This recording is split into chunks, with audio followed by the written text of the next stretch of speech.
ఈరోజు మనం ఎన్టీఆర్ జిల్లా రామచంద్రాపురం గ్రామంలో జవ్వాది కోటయ్య గారి పొలంలో అయితే వరి పొలంలో అయితే ఉన్నాం మనం. తను బోరు పాయింట్లు ఎలా పెడుతున్నాడో చూద్దాం ఒకసారి మనం. అసలు ఈ బోర్ పాయింట్ పెట్టడానికి అసలు ఏంటి, అసలు ఏం కావాలి, ఎట్లా పెట్టాలి ఏంటి అనేది ఒకసారి ఆయన అందుబాటులో మనకి ఇక్కడైతే ఉన్నారు. ఒకసారి అయితే మనం అడిగి తెలుసుకుందాం. అదేంటి పుల్ల పట్టుకున్నారు, అది యాప పుల్ల అంట. యాప పుల్ల అంట అసలు ఎట్లా పెడతారు ఏంటి, ఆ పుల్లని అసలు ఎట్లా ఎట్లా ఇరవాలి, ఏ పద్ధతిలో ఉంటే సరిపోతుంది ఒకసారి చెప్పండి అండి మీరు. పంగల పుల్ల కావాలి. పంగల పుల్ల కావాలంటారా? పంగల పుల్ల కావాలి.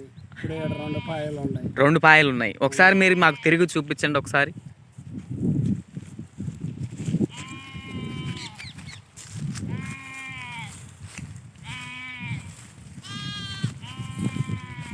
మీకు ఒక పాయ చూపించమంటారా? ఒక పాయ చూపించండి ఒకసారి.